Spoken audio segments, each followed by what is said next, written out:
Hello മച്ചാമാരെ, ഇന്ന് നമ്മൾ സപ്ലൈക്ക് പോകുന്നത് 10 അടി അടപ്പുപാറ പള്ളിയുടെ അടുത്തേക്കാണ്. ഇന്ന് നമ്മുടെ മുടിയൻ ശ്രീനാഥവാസി ഒറ്റയ്ക്കായതുകൊണ്ട് ഞാനും കൂടെ ഡെലിവറിക്ക് കൂട്ടിന് പോവുകയാണ്. അങ്ങനെ ഞങ്ങൾ ആലഞ്ചേരിയിൽ നിന്ന് ഏരൂര് വരെ ഏരൂര് മുസ്ലിം ജുമാ മസ്ജിദിന് മുന്നിലെത്തി. ആ പള്ളി കണ്ടത് ശ്രീനാഥവാസിക്ക് പള്ളി അപ്പോൾ തന്നെ ഷൂട്ട് ചെയ്യണം. പക്ഷെ റോഡിൽ നിന്ന് നോക്കുമ്പോൾ പള്ളി വേറെ ലുക്ക് തന്നെയാണ് മക്കളെ. നിസ്കാരമൊക്കെ കഴിഞ്ഞ് പള്ളിയിൽ നിന്നും ആളുകൾ ഇറങ്ങി വരുന്നുണ്ടായിരുന്നു. അങ്ങനെ അവിടെ നിന്നും ഗാന്നി വരെ അൽ മുബാറക്ക് എന്ന ഹോട്ടലിൽ നല്ല കാന്താരി ചിക്കൻ കുറുമ കിട്ടുമെന്ന് ശ്രീനാഥവാസി പറഞ്ഞു.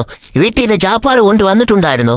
എന്നാൽ സ്പെഷ്യലും കൂടെ ആയിക്കോട്ടെ എന്ന് കരുതി ഞങ്ങൾ അവിടുന്ന് പാഴ്സലും വാങ്ങി. പിന്നെ കാഞ്ഞിവലിൽ നിന്നും വലത്തോടുള്ള റോഡിലൂടെ ഞങ്ങൾ അടപ്പുപാറ പള്ളിയിലേക്ക് വെച്ചു പിടിച്ചു. വയലും തോടും തെങ്ങിൻ തോപ്പോടെ എല്ലാം നിറഞ്ഞ നല്ലൊരു പ്രകൃതിസുന്ദരമായ വഴിയിലൂടെയായിരുന്നു ഞങ്ങളുടെ യാത്ര.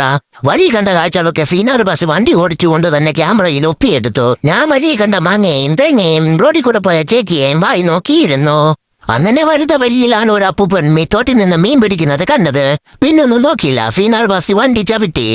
ഞാൻ ആ അപ്പൂപ്പനോട് അന്വേഷണങ്ങൾ ചോദിച്ചപ്പോഴാണ്, മക്കളെ ഞാൻ വന്നിട്ട് 1 മണിക്കൂറായി, ഇതുവരെ ഒരു വരാലിനെ മാത്രമേ കിട്ടിയുള്ളൂ എന്ന് പറഞ്ഞു. അങ്ങനെ ശ്രീനാഥവാസിയുടെ അലറിവിളി കേട്ട് തോട്ടിന്റെ അടുത്തേക്ക് ഓടിച്ചെന്നപ്പോഴാണ് ആ തോട്ടിൽ നിന്ന് എന്തോ ഓട്ടിപ്പോയെന്ന് പറഞ്ഞത്.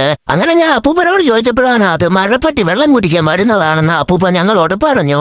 അങ്ങനെ അടപ്പുപാറപ്പള്ളിയുടെ അവിടെ എത്തിയതും കുറെ കൊരങ്ങന്മാര് നമ്മുടെ അപരന്മാരെ അവിടെ അങ്ങ് ഓട്ടി കളിക്കുന്നുണ്ടായിരുന്നു. അങ്ങനെ ഞാനും അവന്മാരെ പോലെ പാറകളിലെ മരങ്ങളുടെ മുകളിലും വലിഞ്ഞെന്ന് കയറി. നമ്മുടെ നാട്ടിൽ ഇത്രയും നല്ലൊരു സ്പോട്ട് ലൊക്കേഷൻ ഉണ്ടായിട്ട് നമ്മൾ ഇതുവരെ കണ്ടില്ല എന്നുള്ളതാണ് മക്കളെ സത്യം.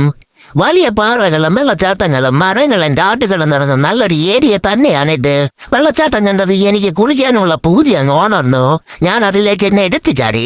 സപ്ലൈ ചെയ്ത വീഡിയോ ഞങ്ങൾ 2 പേരെ ഉള്ളായത് കൊണ്ട് ഞങ്ങൾക്ക് എടുക്കാൻ പറ്റിയില്ല. എന്തായാലും നിങ്ങൾ സബ്സ്ക്രൈബ് ചെയ്യാൻ മറക്കല്ലേ, ഫോളോയും ചെയ്യണം. ബെൽ ബട്ടൺ ഉണ്ടെങ്കിൽ അത് ഒന്ന് കുത്തിക്കോ, ഞെക്കി പൊട്ടിച്ചോ.